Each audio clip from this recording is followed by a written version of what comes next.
everybody. It's Debbie Cowan here with Prime Lending, and I have one of my new best friends, Eric Acierno-Gibbs, and he's with Homerun Realty, and he's with Team Navigation. That's correct. And I don't know, I know I met you before we went to lunch, but how did I do that? Just on Facebook, or? Yeah, some mutual friends, and I think you reached out to Melissa. Yep. And that's when we did our first lunch. We went to. Oh, that's right, Ivy House. That's yep. Right. And you were a big fan of the fried green tomatoes, which any fried green tomato. And me too. I'm a huge fan. Well, listen, I have tried almost all of them, and there are some that are not as. Theirs is one of the best. Yeah. So for sure.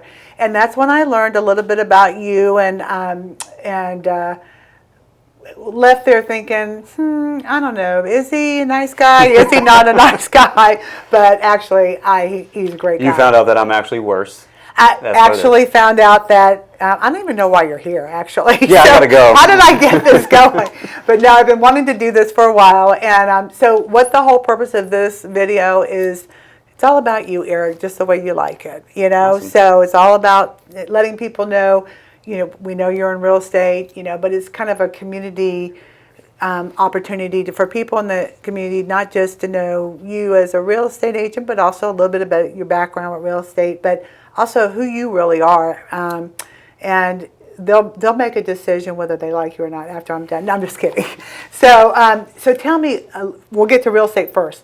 A little bit about how long you've been in the business and why real estate. So I'm fairly new, actually, to real estate. I'm pretty much a baby. I'm going. And you act like it. No, I'm just kidding. yeah. So I got my full we know. on. We know. I'm pretty green, so I'm going into my 4th year, actually. Well, that's not a baby anymore. Well, for me, now you're a toddler. Yes, Okay. I'm adolescent, trying to grow. And to be honest with you, I've always been in a professional field that involves some form of business-to-business relationship. Right. And I was doing other things that kind of consisted of the same type of work. Yep. I didn't like it because of how unpredictable structure, pay, and all those things Right. would be.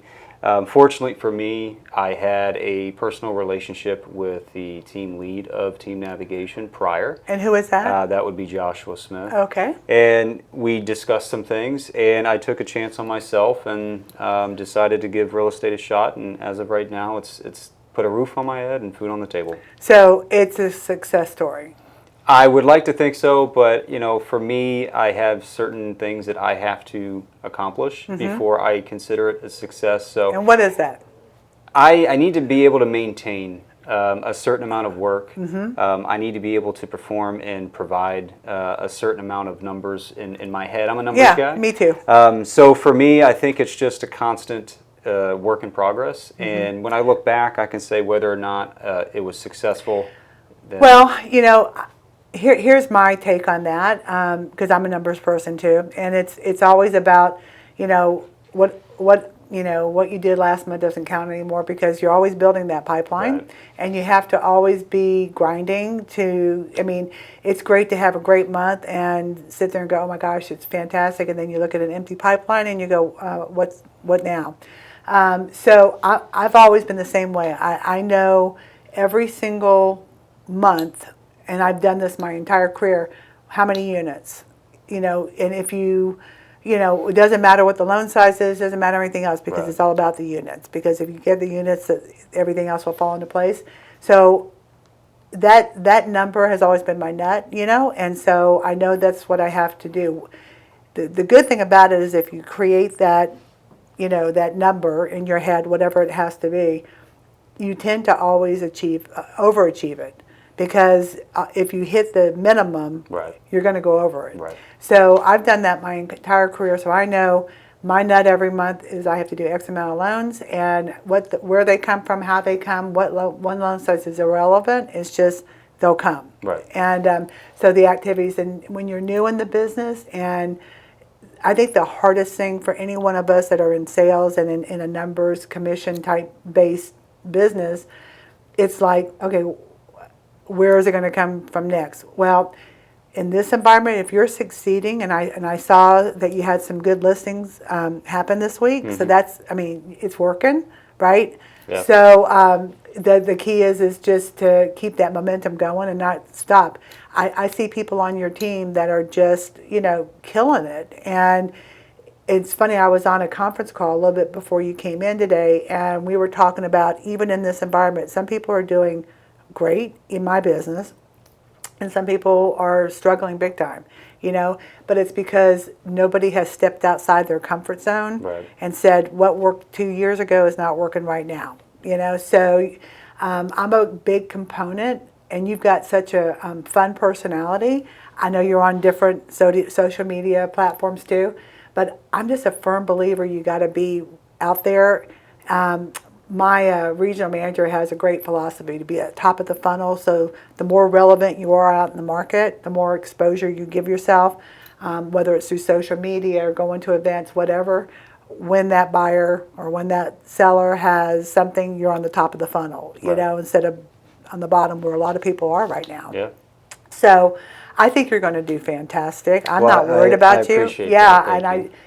and the good news is if you make it through this environment, when it gets good, it's just That's pushing. what I keep hearing. If I can make it through this now, mind you, I came in probably right before peak COVID. Yep. Not really understanding how Really, real estate where the works. real world was. The good thing is that it was the worst way to teach a new agent. So I've been able to learn how to adjust properly once that kind of started to slowly turn. Well, when you started, it was pre-COVID, just right at February of 2020. Okay, so right before, Yeah. And of course, none of us knew what was going to happen. I mean, I can remember in March going, "Oh my gosh, our business is going to dissipate." Yeah, I immediately got into a new business that I probably should immediately got out of. So, but were you busy? I was, but that was just the nature of how the market was. Right. But with having zero Experience, understanding and experience of like, Well, you didn't have to farm for it. It was just right, there. but nobody did. And No. so I'm up against seasoned Yeah. veterans, and hey, we're gonna do this, and, Yep. and sorry about it. So Yep. I had to learn, as did a lot of new agents at that time. We got dealt a bad hand. We had to kind of learn the bad side of things, Yep. where learning how to constantly tell buyers, There's- hey, sorry, on to the next one. Oh, by the way, the next one's already gone, so Yep. let's go to the following. Yep. So that was a little difficult. And it's funny because that's my part of the business, right? The Oh, yeah. buyers. So I can't tell you, we would start off with a pre-approval. They wanted to have a pre-approval for 250. And I'd go, well, you sure you don't want me to give you your max right off the bat? Nope, we're not going over 250. And every other week, can you raise it to 275? Can you raise, because they couldn't find anything and everything was going. And then the fact that you didn't have anyone doing anything but cash or conventional. So these buyers were in such by the time they got a house, they were angry. They either were paying too much for it, They didn't want the house anymore. or it was just like, I'll take it. I don't care what Right. because. And so, I was in a environment where people were just like, they weren't happy. I mean, they were so burnt out, and then all these people were coming in from different places in Florida, not thinking that they were going to get here and have such a hard time finding a house. Right. So it was a different market, and it wasn't actually. I mean, I was so busy, even though there was so much cash and over escalation and all that stuff. It was so busy. It was, for lack of better words, it was fish out of a bucket. It was just eventually out of every 10, I'd get a couple because it was just that many people buying. Now we're in that environment where people have gotten to the point where they're not liking the interest rates, and Right. I don't blame them. And the prices of the houses haven't really gone down. So we've talked about it before on our videos, where it's just an affordability issue right now.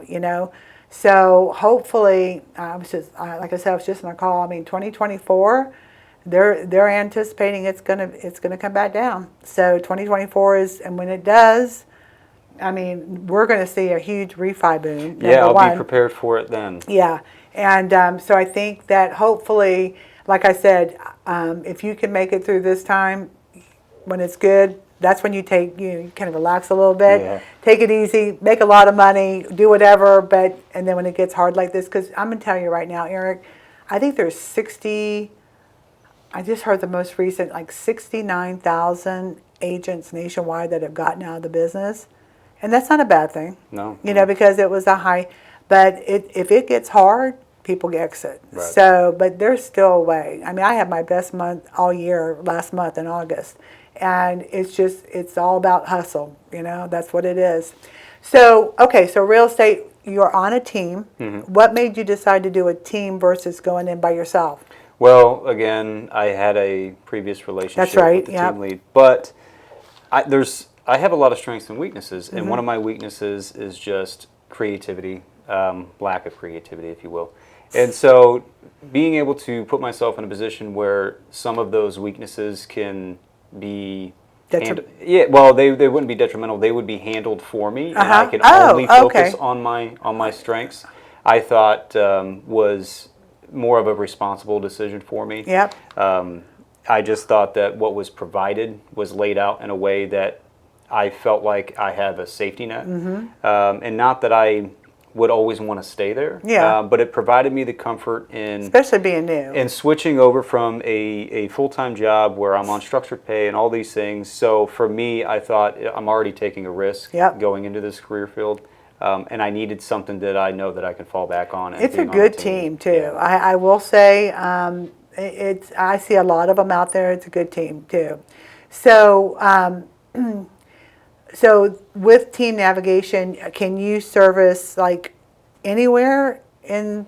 Well, is there a market that? So, I mean, I've talked to my team lead about this. I'm licensed in the state of Florida, and I try to use that as much as I possibly can. I've had a couple of shake-ups or bad deals in the Panhandle, but I try to travel. Is that where you're from? So no, my parents were relocating back to Florida, and they were relocating to Tallahassee, and trying to work in Tallahassee as an agent here was pretty difficult. They don't like anybody stepping on their territory. Yeah. As a lot of agents. Most agents don't. If you're stepping on their territory, you scram, get out of here, buddy. Yeah.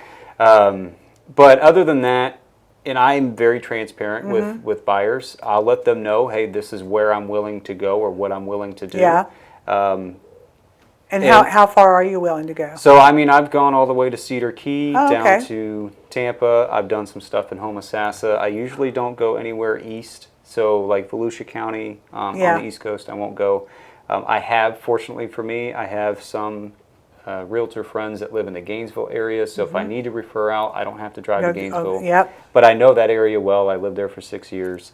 So are you a Gator? I am not. I loathe the university. I'm a diehard no. So, oh my God, you're a no. Interview's over, guys. That's the end. Yep. I had an office in Tallahassee, and it was hard because I had one in Gainesville too. So I was a regional. Yeah. So it was a tug of war, but. Man, I don't know how anybody could be a no. I just don't know. Because my parents raised me well. Okay. Well, one of them. Because did they actually graduate? I mean, because it's kind of it's not a real diploma, right? That you get. No, they write something on. That's what I thought. On an etch-a-sketch, yeah, they put it on there. It says diploma. They can't get the. They can't get the whole image. They can't get the rest of it. And you just hold it up. Yeah, because I didn't think they were accredited actually. So. No. But I blame my mom. Maybe we'll get to this. I blame my mom. All of my sports teams are my mom's fault. I'm a mama's boy. Dad doesn't get anything. He gets no support from me, and they couldn't be more opposite. So she is a no? She is. Okay. And now, are they from Tallahassee? They aren't. They are not? No. Where are they from? So my mom is originally from Brooklyn. Oh my gosh. Yes, so she's not a giant? No. Oh my gosh. So yeah, born and raised there. My dad is also from New York, but he's been in Florida so long. He's a Floridian. Yeah, he's a Floridian. But no, growing up, my parents unfortunately are not together, so I split time between them. My dad is a Gator fan, and just I think out of spite, my mom chose to be a no, and I went. I get it. I get it. So one of the things I looked up about you was that you came from the University of Hard Knocks. I did. And so, what is that? Life, University of Life, man. So no college? I have a semester. Okay. You're so just like I got me. the D in diploma, but I didn't get the rest of it. But no, and the reason why that is I went to Hillsborough Community College in Brandon. Oh, actually. Brandon. Yeah, Okay. the Brandon campus. I was at a point where I decided that I wanted to be in another city. My parents kind of presented me with, hey, you can go to college, we'll take care of you, or if you decide you want to do your own thing, you're on your own. Okay, so I worked it out. I was working full-time, going to school full-time, and unfortunately it got to a point where it was too much. It was too much, and work said, hey, you got to pick. Oh, wow. So it's either, well, I need to take care of myself, or I need to, pursue my education, and I just decided at that point. You know what, I'll tell you, that's the beauty of what we do for a living. I mean, we make as much and can make as much as a brain surgeon, but I also, back in the day when I started, I came out of high school and got into banking and just happened to be at the right place at the right time and just grew, into the position. But, and I pursued going back to school, and then I thought, why, so I mean, it's not. I'm unfortunately I'm that person. Oh, and Gabby's a Knoll. Now that I think about it, you went to University of. Hey, you know what? You don't have to. You can still support them. I thought you went to Jacksonville. Why did I think you were in Tallahassee? Well, okay, that's better. I'm living proof that you don't have to graduate from the university to support them. So. There you go. So did you live in Gainesville? Yeah, I did. So in my past life, I pursued the health and fitness career, and worked in that career field for 6-7 years almost. And they have a really good facility there, Gainesville Health and Fitness. They have multiple locations, top-notch trainers that they have there. So when I got my personal training certification, I said, that's where I'm going. Went up there, interviewed, they hired me, and I felt like in that moment, I had other ambitions, and I felt like I would be able to achieve it through this direction. And so I spent 6 I could see you doing that, and I could see. That's a good thing to kind of. I'm sure you continue to, even though I know you eat cannolis and stuff. Yeah, I try. It's a necessary evil. It was and but I was going to say I could see you doing that, and also, could you still do that even with what you're doing now? So I would have to recertify. No big deal. Yeah. But unfortunately for me, I've kind of lost the passion. Is there? Yeah, I was going to say. Okay. And there is money. It was hard for me to find it here. You really have to promote yourself and value yourself in order to make a quality and good living. Yeah. But once I realized, that not everybody works at the same pace or has the same mentality, determination, discipline, all those things, I realized, I'll keep it with me. Yeah. And I do still have friends and family that reach out when they do. Yeah. Hey, I'll help you here, and here. But in terms of overall training, well, I am looking for a personal trainer, but I would never use you. So, well, thank you, because I don't want to do it, but I have someone that I can recommend. Okay. No, I'm just teasing you because I think you would be really hard on me and mean and probably yell at me. And, I would be a meanie head. Yeah, absolutely. You would be one of those people. Yes. And that cancer in me. I would just be crushed. So, and I would be, and I'm an overachiever, so I would want to please you, So and then. Yeah. So ironically, the hardest working individuals that I've worked with in that career field were probably your females between the ages of 40 to 60. They will outwork anybody. Man at any time. They just have a level of determination and grit that nobody else has. I think you get, it's that generation. I was having a conversation the other day, and we were talking about, women in general. Back when my kids were the first kids that had a mother that worked full time. Right. That generation. So they grew up a whole different way than I grew up, and but it was always, you got to work harder. You got to prove yourself because it was a man's world, So, and then it was literally, I think we had to be like super mom and do everything, So we were because our husbands still were in the mindset that they don't have to do anything but bring home the bacon, even though you're bringing home more now than they did. But I think it's a different, I don't know if it's still that same way, or if people who, this generation will get to that same mindset. But I grew up very stressed out as a mom, as an employee, as always having to prove yourself and excel. And, it's, we just overachieve. We're just overachievers. So, and I think that's a good thing in some parts, but it has absolutely wore me out too over the years. So you're married. I am. And how long have you been married? April 26, 2023. What? Yeah. You're a newlywed. Yeah.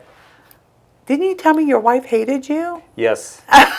Conned her into it, but I got her to marry me first, and then I said, babe, there's nothing you can do about it now you're stuck. For the rest of your life. Oh my gosh, that is hilarious. I thought you guys had been married a while because you just thought like a No, God bless her though. Yeah, God bless her. I give her all the blessing, all the credit. So how did you guys meet? Ironically, I'm an old soul, but we met through social media. Mutual friends. Yeah. And I messaged her one day, and she actually responded. At first I didn't think it was her. I thought it was a non-real message. Yeah, like a bot. Yes. Okay, I'm done. But I just haven't left her alone since. Oh, that's so sweet. Yeah. So, any plans for children? Yes. Yes. Plans. Yeah. Nothing. Right away. We would love to start a family. Great. We took. Is she from here too? Technically, she's from Leesburg. Okay. But yeah, she's born and raised here in Florida too. What does she do? She is actually the dispensary manager for the Flowery. Oh, cool. Yeah. All right. That job kind of fell in her lap. When we first met, she was the manager at Sephora in Gainesville. Oh, my daughter would love her. Yeah. And it's odd how things kind of worked out for her, but this kind of fell in her lap. She took it. And you guys live over in Ocala now? Mm-hmm. Good. Okay. So, and what's her name? Her name's Lindsay. Lindsay? Okay. Lindsay, shout out, girl. Yeah. Shout out. That's all I can say. Her name's Baby Girl, but you have to call her Lindsay. Okay. I have to call her Baby Girl. Okay. All right. So, going back to Hillsborough, because I was also in Tampa and St. Pete for many years, and I was in Ocala first and then moved there for about 16 years. What got you back here?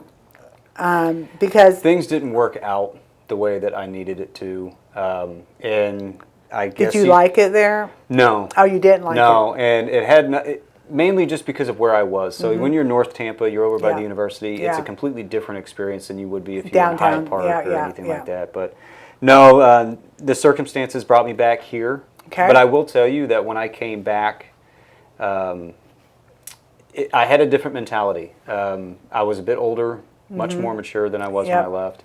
And I appreciated Ocala for what it offers you as a young adult, and especially once you get settled and you start a family.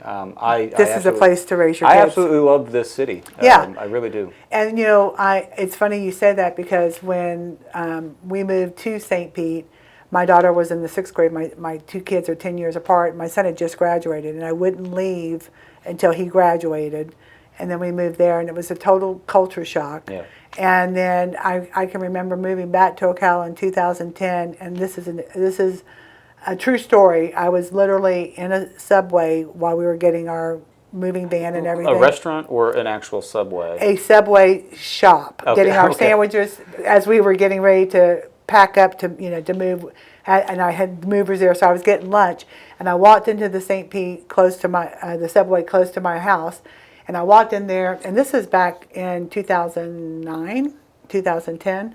And I walked in there, and they were like, purple hair and green hair and, whatever, nose rings and all that stuff. And they weren't very friendly. And but they got our order, and I left, and I didn't think anything about it. And then we moved here, and same thing, movers dropping off. So I went to the local Subway here. And they were like, "Hi, welcome to Subway," and they looked normal. They acted normal, and I was like, "That was the biggest change I can remember seeing." And literally within 24 hours, I was like, "Oh my God, I'm home again." Right. But it is a wonderful place to raise kids. I mean, there is no doubt. And okay, so she's giving me my time, but I did want to ask you about Dimitri. So, because I thought he was your brother, and you have now explained that he's like a brother. So, and he was in your wedding. He was, yeah. He was part of the groomsmen that I had. I've known him since 2008. We've been close since 2008. It's been a long-standing relationship with him. Would you tell him to be gentle with me? I'm trying to be gentle with him. I won't. Yeah, okay. Okay. Yeah, as you shake your head, yes, I won't. Nope. But great guy. Yeah. And he has a great business, and yep. And so and the other thing, not to switch gears with Dimitri's, but I know you're with Homerun. You also have new construction stuff going on with the owner there too, right? That's correct. And Whiteland Construction. Yep. And so, are you able to take advantage of that and sell new construction? I do everything I can. Okay. If someone does call and they want to look at some new builds, I have floor plans prepared. Perfect. I have pricings prepared. Okay, so we want to make sure we let everybody know that he is he's all around resales, new construction. Yep. And how do they get a hold of you, Eric? So they can contact me directly, my personal number. Or my email. So personal number would be 352-266-6069, or you can email me at eric@floridacompass.com. And I just want to say it has been a pleasure. I told you goodbye fast, right? Yeah. And we're and I really do adore him. So he's my second favorite. He knows who the first is. Yeah, we won't go there. We're gonna wrap this up. Thanks for thanks for coming in, and thanks for having me. Yeah, you're welcome. But yeah, use him. Homerun Realty. He's a great guy, and I would recommend him highly.